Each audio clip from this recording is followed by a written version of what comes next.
Inside Story Uganda. Real source of political update. Omukyali yazaala nkusabira mujugumiza ggwanga. Mujugumiza ggwanga. Omukyali yazaala mujugumiza ggwanga. Leero anikane ke ebifani byange eya yero. Sibiresi. Ifani motuka ogenda era byerabidde. Somebody disturbed me. Tujja bifuna ku ssente. When I am getting out of my house. Kasonta buli omutwe gwange. Okyuse byebadde ogenda okukola byonna gugira. Weewaawo. Kale banagana me namba saasira abafunye obuzibu n'abalina abali mu ssanyu namwe ensanyuka wamu nammwe mungu ayongera okuba nti abakwasizaako naye tugenda kutunyira ensonga z'okuba no palamenti akakiiko ka palamenti kakola ku byenfuna oba ka trade kagamba tugenda kuba nti kaddamu okuba nti kakwata ku nsonga y'emmwanyi pulezidenti yabadde alina proposal aleese nti bakyuseemu basobole okuba nti baddamu okuba nti beekennenya biiru eyo bagamba ntayi tebaddamu tebalina kyebagenda kuba nti bakyusa basigalako ekyo basalawo nga bo era ate wamu n'okubanga Dr. Kiza Besigye era akomye mu work owokubiri nene bamuteeka ewaka paka kati akyaliyo balwaye bagamba nti bagenda kubatwalira poliisi ekiragiro ekyayisibwa okuba nti poliisi namukuba nti efuula barracks amaga Dr. Kiza Besigye tulabyeko n'ensonga luwo omulanizi w'obutonde eyabadde agamba President Macron owa France abeere ng'ayimiriza oil project eri wano mu Uganda etenda mu maaso ng'agamba nti egenda kuba nti evaako okwonoona obutonde bw'ensi President yamugambye munnaye sirina buyinza kubanga nnyimiriza ensonga eyo mukutamba agenda batubuulira ddala project eno ey'amafuta egenda kuba nti eyonoona etya obutonde bw'ensi yaffe wamu n'ebirala ebitambula mu project muhoozi ekyatambula kooti na biki bingi tulina batatuulira yesebu I wrote about the oil. Waliwo omulayizi byagambye nti bannange project egenda kuwonoona obutonde bw'ensi that if you want to start the oil in Africa you go to Central Africa. Central African Republic. All Central African countries had the oil that was exploited by the French companies. Petrofina. They are showing nothing. Omufalansa yakamala okuluzinga diri mu Australia y'emmeri agaana okubba wano. Yakamala okuluzinga diri mu Australia. Naye president ya gavumenti toto si ya France si gandi gavumenti ya France yegikola ki. Nze kambabuulire amwerako emaani. I've educated myself on many issues because I have ample time. I'm not remotely controlled. Okay. And I'm a risk taker. Politics is for risk takers. I've survived, I've staged the longest resistance in Uganda's history, 9 years so far. Okay. And I have the capacity to resist a resistance course to fight another 10 years. Yes. Tuyiza okunjoga ne tudingana paka nga nawe ofiiridde ebbanja ly'omwenge ligwa na mwenge mwango bakukwamba president kamba beno obwa president bwebaffe. Okay. I will be a happy man to go back. Nawe eyanjoga obwa president obufunye ebbanja ly'omwenge ligwa na mwenge. Okay. That's me. Ani mwe mbabuulira nabaga tulina kye tuyita political landscape. Museveni ayina advantages busy. He provoked a suit yange is a suit of hope. The vamp of Butwa, my mutwalo maza, ya very London. I let a suit set. What the suit here, Ujaji genda mu ne kololonga mulayira. So whenever I'm extremely happy, I don't eat. Joyambala. Kadiro chechikusanyudde. I'm extremely happy. Why are you so happy? Nti. You look what the political landscape. Tuchita political landscape over the bottom politic. Okay. We are in a campaign. 2026 was reduced now. Tamale. Why? Tuli campaign. Yes. Already? Yes. The Museveni provoked the opposition and other forces into battle. He threw up a corpse and the cannibals came running. Yachitegeera. If he delays, tajja kisobola. This was the mistake of Moi.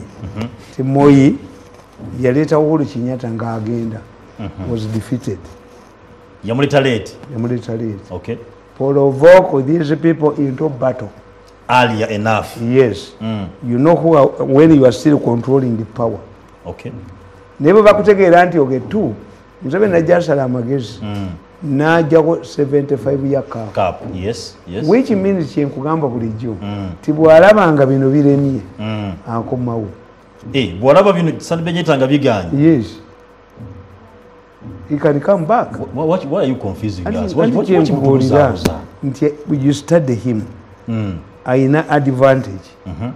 Nti uhuru singa byakola kati yabikola luli nakola tukitali yo politique. Your politique means you do something unimaginable. Singa yagoba luto tiyali mufukidde kya mufukidde kati. Okay. In fact, for you who don't know Kenyan politics, is that why Muchala Karua was insisting yaliko side ya Ruto ya Raila Odinga. The two people, Ruto and Uhuru, should face a local tribunal. Okay. Never go back. That woman, Ubakola Gundi, government, 2007, expected to be prime minister. Never mum. Yakwata akagato kanaka kubalayira ku mutwe. I wrote about that woman njaka kusomera ku Sunday. Okay. Oyo Masakaluwa. Is not new. Kalonzo Musyoka, an opportunist. Bana libo yakola. Yagera banne balwana nagende wakibaki nafuka voice. Bamukubidde mu interview. Okay. Yes, atalagawa. Yakiza interview, kiza results. Yes. Just kiza talks.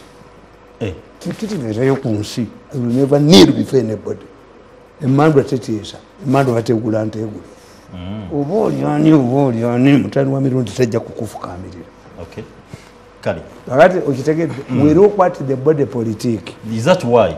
President Museveni, yes. Museveni does not control parliament. Sente za parliament milioni bine za Museveni ezali ezokusasanya amasanyalaze bazimubako mu parliament yomu bazibba leya ne bagibba sente ezo kitutu amanyiwe ziri kitutu bazibba 54 billion Okaluma ne bazibba. When Museveni was watching, this money was used to bring MPs. I have a list of MPs.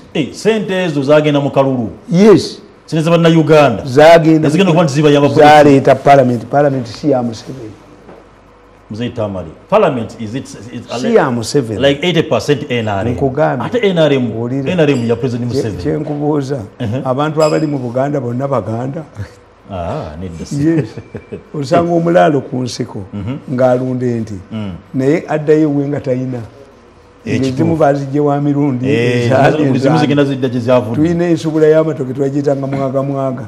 Nga tata yagendanga kenkota 45 nga mubeera 10. Nga buli mwalina keezize. Kati ogeza kugamba nti NRM eno yonna si ya President Museveni. Never nange. Abaveeko tugende. Ono weeka yennyini yali badde amanyi. Tugende mu maaso. Oweka mu TV. What is my mother dead? Who is dead? Yerabidde. Mulevu. No. Mzee Tamale. Well, I write a program and give it to them. Kituufu. Kale. Tudde ku nsonga. Junior, you ring your mother and tell her that I'm on ground. Mukubire simu. Kale, Junior awulira. Who is dead? Yatudde ku nsonga gitubaddeko. Ogamba president controlling a parliament. Yes. Nenga parliament is 80% NRM. Museveni is not controlling the parliament. Nga ukiba kigenda okuyita abayita mu caucus. Kolageri abantu abo Muhwezi was not supposed to come. Jim Muhwezi. Watafiri was not supposed to come. Mavi Yakubu. I called this girl of Butambala. Nimugamba nti Aisha Kabanda agenda kuwangula. I called her. Nimuga, you listen to these people. Mudisi abatoliyo. Abaka bonna abajja waliwo eyagala Kasolo bane bamukubira simu tagikwata. I saved Kasolo. Bali balagidde Nakalema falsifying document basibe Kasolo. Ne basolo ne batte omusajja yafiira ambwa. I raised this issue later. Mwatta omusajja ne musula mulale yakasolo Nakatongo. You'll be arrested.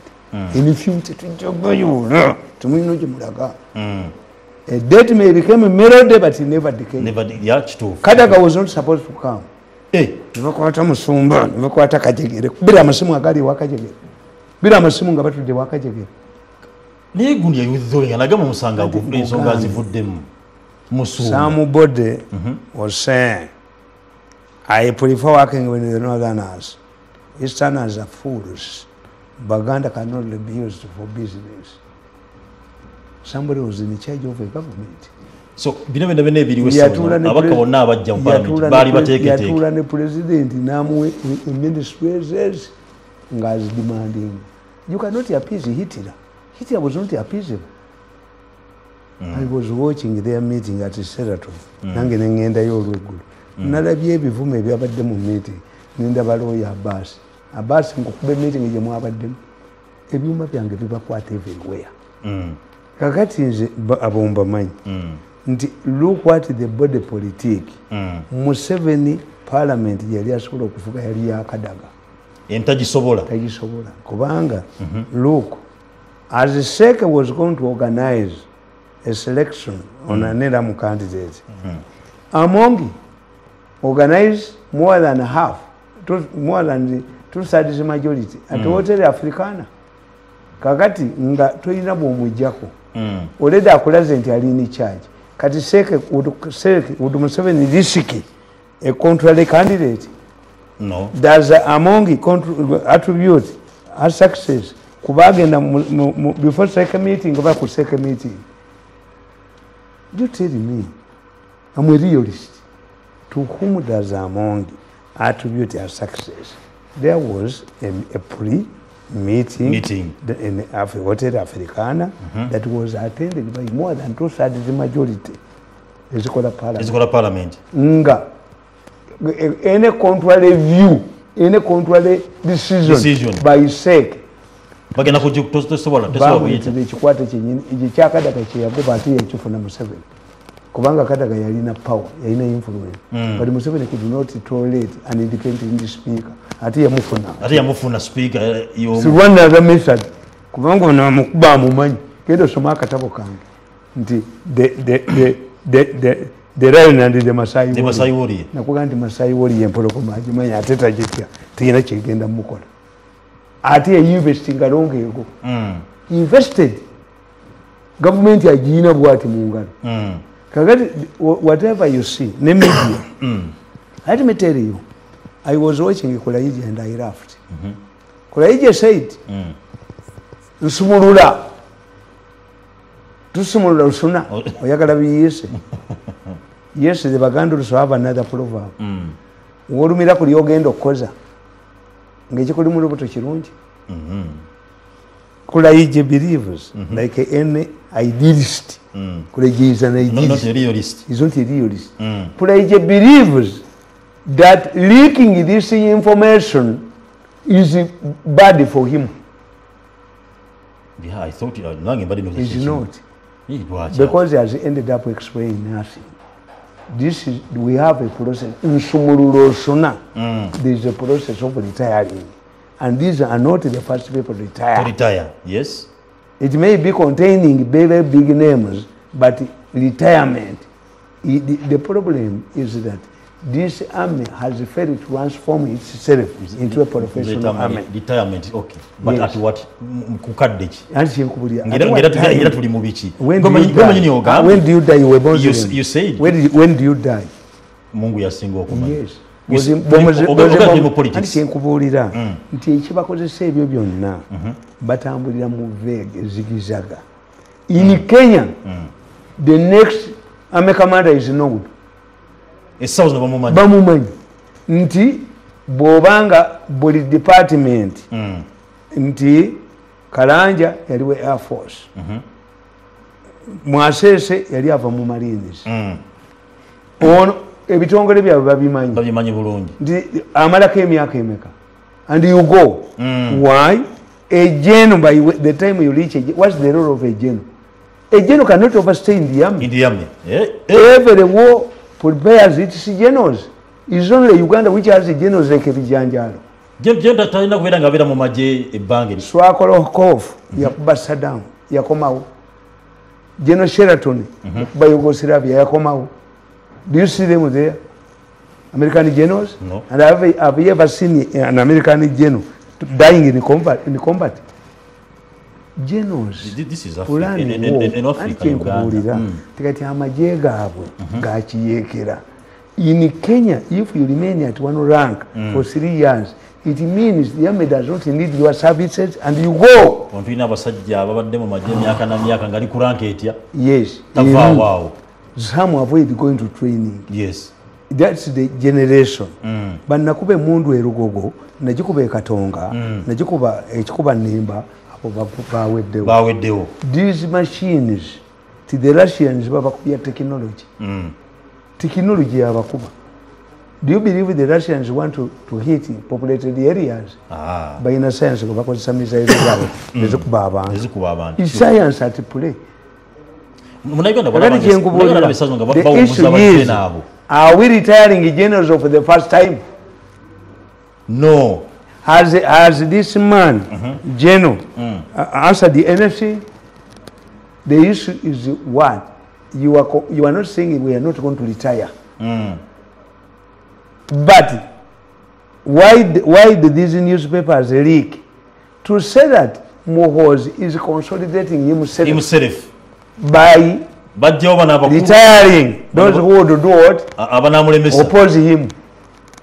This is what is at play. Kakati, what do I do? No. Kugambi. Toyinza gamba. Nti obye nti omusajja ono akoze bubi.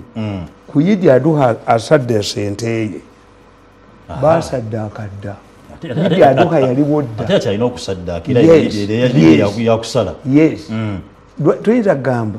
Lwaki Yidi alagireese nga ndi mwavu? Yes. Kakati, why do you believe that if I am a spokesperson of the army, I tell you this is a normal practice in the army? No, you come, you retire. We come, we retire. We come, we retire. It is the practice of the army. These who have reached the retirement age, you ask us. Anti agwa mu bikopo. Aina forces zakolera kulaije. Is not the kulaije I knew. Kulaije is fighting two forces, formidable forces. Tamanyi kugenda kuwangula. Era ebintu bomulaba biri pege bwebiti. Kulaije. Kyebavuddeyo kukola kino. Nabagamba nti mumutunulire. Genda ku speak day y'essomero. When you go to the school speak day y'essomero, what do you get? Speak day y'essomero. Obwana bwa nursery, obwa P1, obwa P2, obwa P4, obwa P5. Buyimba bulungi nnyo. Nankanyira ne bwekagwa tekakakwata. Olutalo ku P6 na P7 babafunye ba boyfriends. Batandika okwemoolamola batandisa okufunya ensonyi. Kati Kulaije is split into two formidable forces. Si ye Kulaije oli. Kyebavuddeyo okunyonyera bino. Ali ati talina side. Alina amanya gamusindi. Yes. Anti tayagala kusa. Yes, there is a process. It's true. We retire. This is not new. When you clock 75 in the Catholic Church, you inform the Pope. Yeah. Cardinal Wamala, clock 75 under canon law, alerted the Pope. I'm 75 now. The Pope said continue. Era ne Kenya bwe baali. Jeno Karanja ali mu Kikuyu. Nga balowooza nti gundi agenda muongeza kuba commander in chief asobola to extend your tenure ya miaka ebiri. Kenya ame commander wa miaka ebiri and you must be 56. What unajuza tubakuwa 56. Wali Jeno Kipande ye agenda mu peacekeeping ne bamuyitako. That's why Karanja bankulwanyisa mu Nairobi nachi bateka bomu ne chinga baka ati agenda muongeza. Extending your term means nti ogenda kukola ki nti waliwo abalala bakuddawo abagenda okuyitibwako emyaka gyabwe ataano. That's a professional army. Kakati when you don't have a professional army with the clear guidelines mujja kunnyonnyola mukoowe. Nze abaana abakuumi b'abakulu Bescots abakuumi b'abakulu bampita looya waabwe bagayi watubuliridde abasiru je naava mu mmotoka tujja bakuba nnyo bangambye bange tujja bakuba nnyo aba traffic kubanga jeno talemera tudire jeno alemere mu traffic. This is my principle. Simanyi wa traffic bakubye sisi bakuba jeno adduka buddusi. Nze I'm explaining. Jeno has the right of way. Yes, jeno has the right of way. Muteeka ki? Yes, and kugambye certain things are not written. Yes. Is that what you call blind law? And as you tell the traffic policemen that if you see the escorts of these people coming to you, to tell you that I have a general, who is trapped in a jam, clear the way. Tamale. Yes, we are. I bet with you here. Right of and that is, you see, you are an idealist. The law. I'm not according to the law. You are an idealist. What are you Constitutional square. Erinanye CPS. Omukazi nze na muwunyezo mujja mu CPS. Nebamutwala mu charging mu court. Era ngenda muyimirira nga 27. Biri n'omusajja wa CPS. Mfune n'emisango emirala. Ejokukwatira nga bannayuganda ku airport abavudde ebweru. I'm going to fight CPS. Nga mwabadoniza omuze gw'okukwatira bannayuganda wano. Uganda stand surety for this woman. I don't know her. I've never seen her. And I will tell the judge, I don't know her. But because of public interest, I've come to stand surety. Omukazi ono aveeyo ebweru alumizizzi racket eri mu CPS. Musajja oyo gamumyukeko akomye okubba n'okukwata abantu. How can you arrest a woman? Kubakubye kalifomu nebamubako ebintu bye. Nzamunoyige era kakati ono ankubira essimu. Anti nakugamba nti abo abaana ab'ebijambiya bayingira ewange. Nimbalika nga ndi bweru ne bayingira. Wano nabategeera bwe baba nalumba ekyalo batta embwa z'oku kyalo zonna. That's the first sign gye mutegeera. When you see dogs dying mysteriously, they are going to attack. Two, tebalina mundu ayisozeemu balina bijambiya. Three, immediately they jump into my chikomera bajjako ate kamera amataala baagakuba kamera. Three, nimba tunuuli nga bakola ki enzigi zonna baazigula balina liquid gye bayiwa mu kufulu. Ekufulu ebakuba yokka bagiyita eno gundi bagiyita batya ena sense ekaaba. Yes, kakati olw'okuba baali bamanyiriza okumategeera okukuba kalifomu basooka kukuba kayumba ka musirikale. Abasirikale bwe babeera ku gate change the style. Aleme kutusanga ku gate. By the time they jump in omusirikale aba yeebase. By the time they enter the house kalifomu aba yayingidde mu nyumba. Ky'oba olaba nti be batema bazukwa ku makyanga babatemye tebatema basala busazi. And the younger boys bubuuka bujja mpinga. In fact I remembered omwana ono abeera ku kulokota wali nga azinza amagulu bwana ne mumuyitako awo exercise bazikolerawo.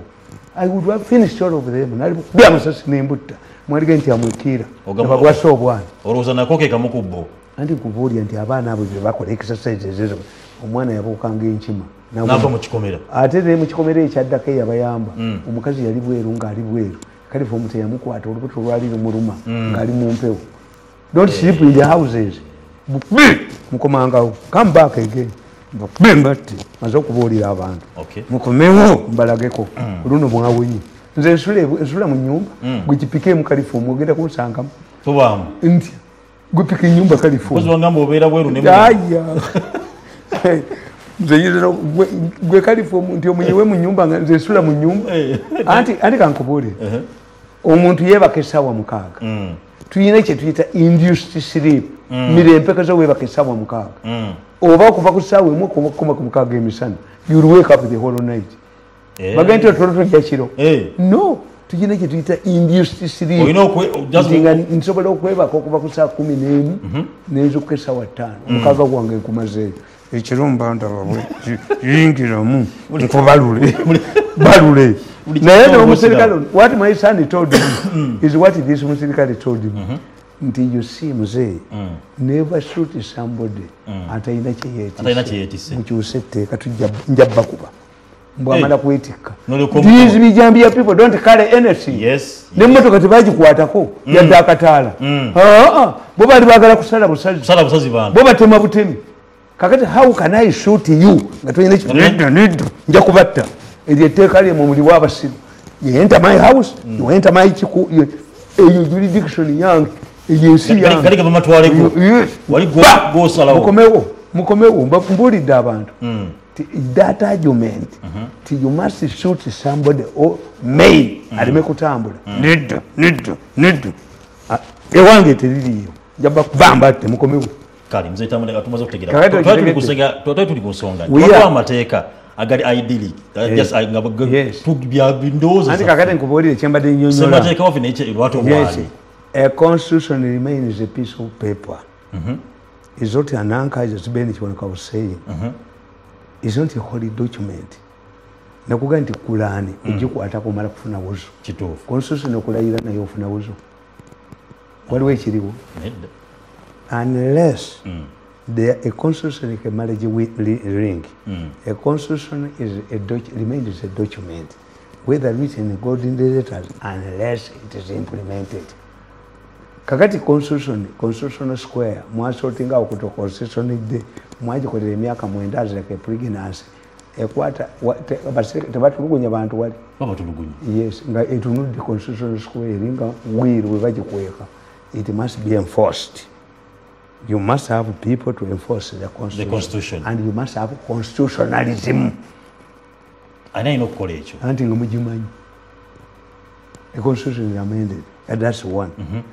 After watching Kulaije, I saw Nampima. Bamita omwala wa traffic. yeah Nampima I also laughed at her. The only thing I enjoyed, nti omukazi omulungi bw'aba ayogera. Nibavi ayogera tibiri mu nnyo magezi. Naye omubi ng'ono wa national identity card yagoba mangu. Talimu patakira mulaba banaye mufuneyo. Oyo wa national identity card oyo. Atubulira ebyobusiru ye mubi nnyo is an agre woman. Mumujewo. Nampima kale kale. Nampima yes. wabudetunulira beauty Naye nampima musekeredde mbuye agenda kumala kubuuza National Bureau of Standards oba abatolo oba kituufu mu Uganda mulimu abaddira emipiira ne bagikola ki abatolo abatolo bafumba emipiira abatolo agenda kubuuza mu Uganda mbuye abadde takimanyi nti eri agenda kubuuza national ki abeerawa busimanyi nkugende nti I only enjoy their facial face facial wound looks naye byabadde ayogera nga sirabamu. You don't know a head of the traffic police, you don't know abatolu bafumba emipiira neno motoka kibiina ogimanyi waliwo motoka gibayita kibiina bwolaba bagiwanisa baga nti erimu ekyabatoolo omanyi nyimpi abatoolo bagiteekamu ki batekinisiani betulina mu Uganda batoolo towulira nti erimu ekyabatoolo kati owulira nti erimu ekyabatoolo kitegeeza ekoze eki kakati njagala nkubuulire olunaku lumu twali Rwanda mu lutalo fulendi wange akyaliwo nakwana omukazi omuzungu namugamba basinkane luddawa basisinkane ate gwe nkufaako nti basisinkane kasa kibanga nze nkyali kodinga sikufa kakati kasiteera embalala emmotoka ni fanberet nekutuka kakati kyeyakola nebagula omupiira nembaga nti emmotoka ejja kujameenyo omuzungu bwe yali akola tight n'ensi eno toyinza ga nti kujja kusiba omupiira gutambuze fanberet nagaana they went ahead ojja kubona abona nnyo n'obusirubu ojja kubona abona nnyo n'obusirubu kakati they went ahead nze naviiramu ntungamo nembaleka ne bagenda embalala naye motoka yatuuka embala bagisalamu ne fanberet kakati gwe toyinza ga nti omupiira bagujjako ekyowaggulu ne bagwokya nti there is capacity in Uganda ekyo omupiira ogwaki. And that's why I look at the engineers in many cases ekisuula ebizimbe bya Uganda bitayimbwa emitayimbwa gye mujje mu kasasiro muyina ogiteekamu liquidi egigumya nti kasasiro wuguma ikola kasasiro nga ngula mutayimbwa gwa wuguma anti gwa kasasiro scrap is already scrap is only mixed with some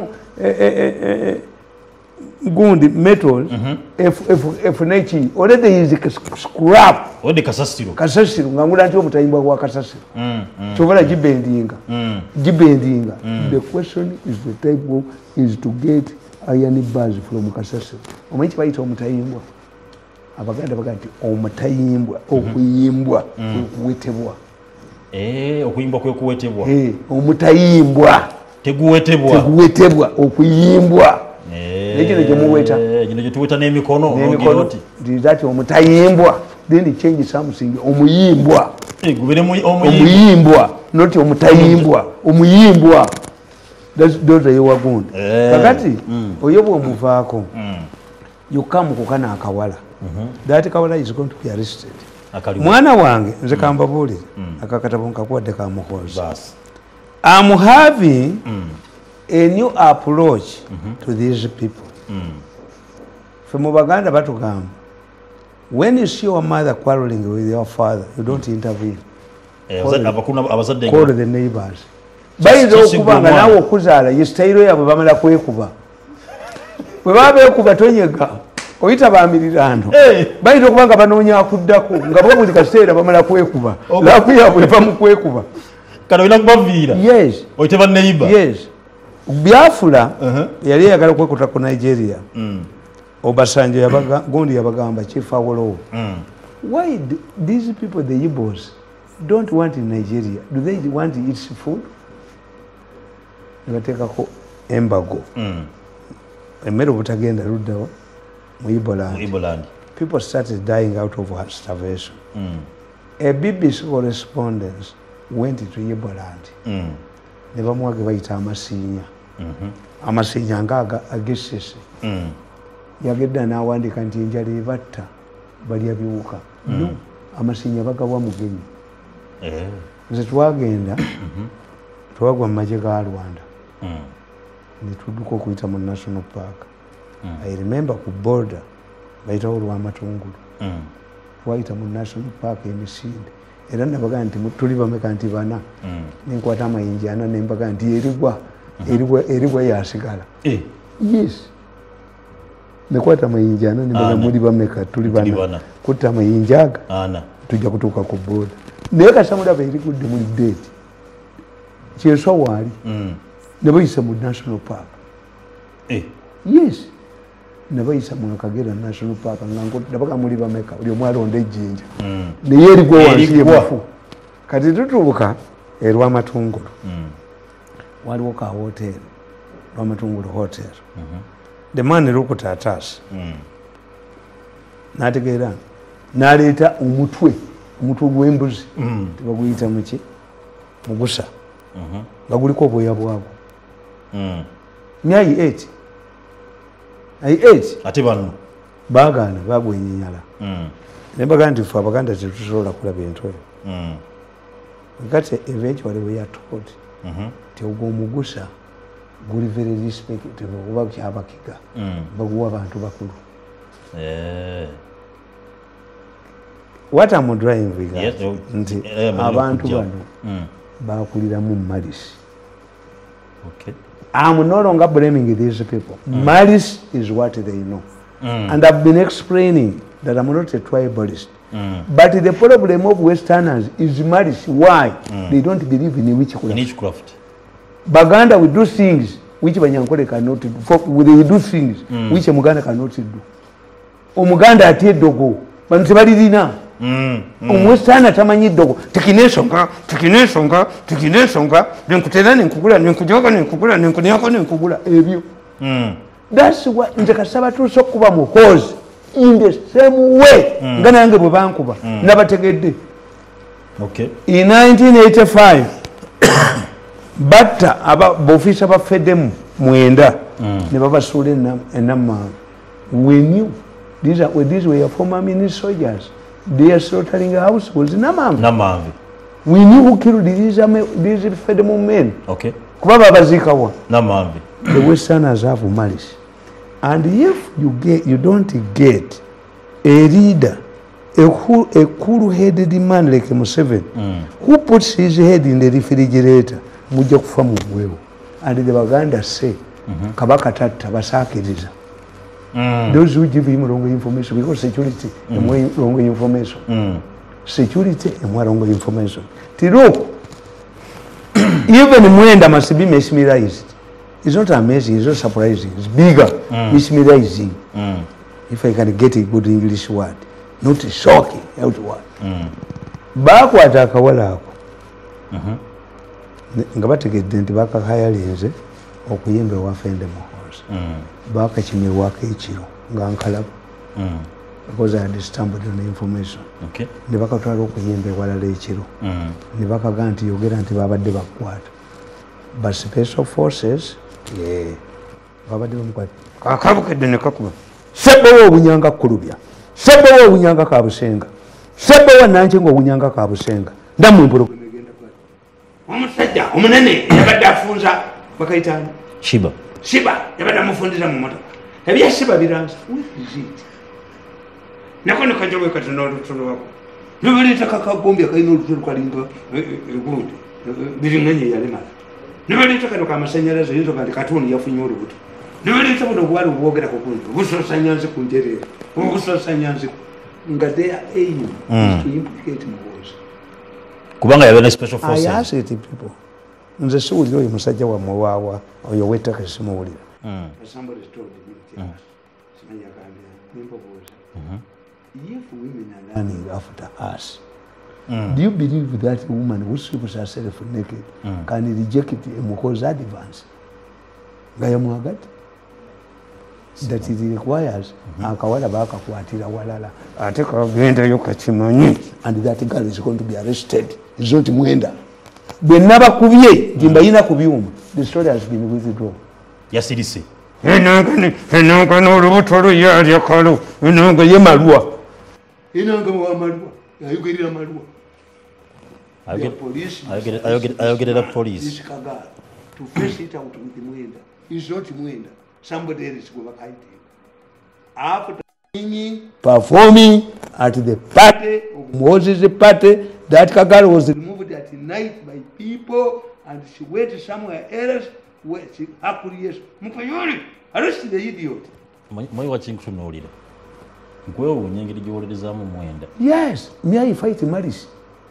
Malice, it is malice. Mwenda is innocent. It is malice. Yes, nabakubidde akatambi ekiro nti mwenda adruse. Nabagenda nti basi z'omusajja nabalabye mu kuseera tuninga beevuma. Basi z'omusajja naye babadde bazikubye. Basi naga Katumba wamala gwe nanyene basi ezo nga yasendisa amanyi omusobola. Kiwona bakatumba wamala tibalina intelligence. We gendo tulina intelligence. Whose buses are these? Nti gwe Minister Transport. Basi emu efunye akabenje yo pound 90. Zona ne mabrinamo. Katazaze kati okyaddamu kulagira Katumba wamala. Nabagamba nti omukazi gwotasobola tomutumira mu bantu. Jagana kati zazeeyo kati Katumba wamala kyaziwaako ebiragiro.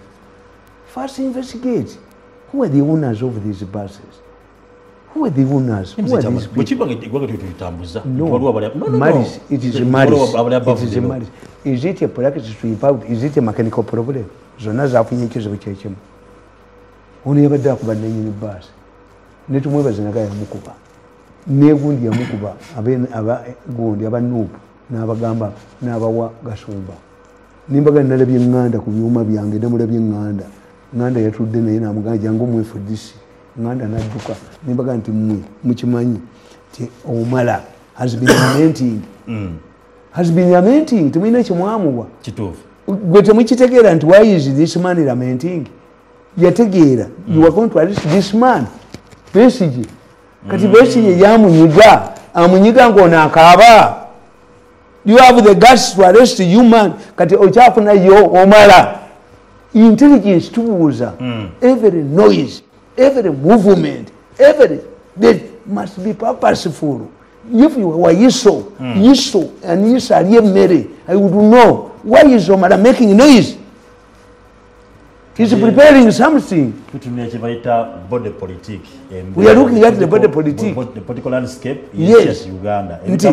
Besigye omala atoyinza okusanga omala bamuwa ssente bano naye nga bantu basobola kutegeera ne bebi bw'aba akaaba omubuuza even if you are traveling nolaba banno bonna bwe mutudde bwe mwirinda ennyonyi emu nga basituse you must ask what if it has come earlier. What type of intelligence is this? Yes, nobody has sent, use this. Can't you understand why is Omala making noise now? They knew. Two, when you charge Besigye with the preventive means colonial. He's innocent. They used to deport these people to Karamoja. A criminal must be arraigned before court. Before courts of law. You cannot put somebody inside and when he is a criminal. Preventive which ndekaba nkuba amayinja oba besi yetali mukuba amayinja. Bamulikaje ku street. Nabagamba nti scandals zemufulumya ziri sponsored by government. Nemwe mukunama abantu banyivu nnyo. Ngira biro butambi bw'abanyankole. Temuyitangayo nga mudduka. They are more annoyed than us. Ejjogo limujuza abanyankole mwenteza kwa mataka abwe amaliba biki never done through ankole. Ngira bakubira obutambi. Banyankole meetings are taking place. They are very bitter bakimanyi. Abajozensi mbandize nakatabe ejjogo ly'abakoto. Ejjogo ly'abakoto. Kali mu Lulu, kali mu Luganda, kali mu Lungereza, kali mu Nyankole. Ejjogo ly'abakoto. Ejjogo ly'abakoto. You have to realize everybody. Kakati mwe kankubuli yes that's the political landscape. Eranga. Nti issue is ne kabaka yaze ku mwanyi. Yavuddeyo. Kabaka naye yavudde kubanga ono yaliza owinye ddolo. Omwana alya ssente. Bana omwana oyo alya ssente. Omwana ajja kubba amawulu. Omwana oyo bali mukwata bba amawulu. Bali mukwata bba amenvu mu owino. Ne toilet ejjula. Naye omulezi tajjula ssente agenda kuleeta obwakabaka abubeka kasajja kalinze kalya ssente buli wamu. Naawe kabaka n'oyingira mu byakubi ekitabo mu 66. This is a battle between NRM. Two factions are fighting. Yep. Are they fighting over coffee? When Kaya Kavuma, who was a category in Uganda, was buying a coffee, did Baganda get anything from coffee? The Kabaka joined the Z. Never natural what? Kubawa about this. You never get a Kayaka in your cent. Katikina in your cent. Jakubama. Name Jakudu. You run away. Mzee Tamale. Chine chigenda okubantu kyagala kubantu kolebwa. Kyakolebwa kedda nga mwanyi z'abantu. Akabaka bamuwadde ssente mayiga yazifunye. Mayiga ne toilet ejjula. Even ejjula maybe zikomo okuja. Mayiga otunze obwa. Yafunidde wa ssente. Anti kabaka naye ina faction nabagereka natula bwati. Oyo yajja kukola ssente. Mutuli ekintu kimu nabagereka kyakoledde abantu. Tiras agenda n'akima ne nakalema babantu abaganda. Mukiyingire mbabakube. Mayiga ajja kubba n'amenvu mu kyoto. Don't in 1966 that's what Obote did. Abembengo badisakitini. Mukibita abakwata.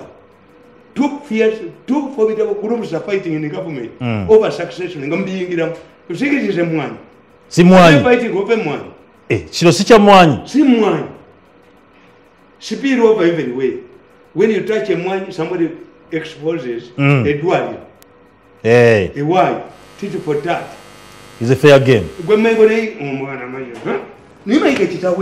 Ensonga siza mwanyi ensonga ya bufuzi bw'ati omuzeeyi bw'atugamba katugende tumye kulonda mazzi tudde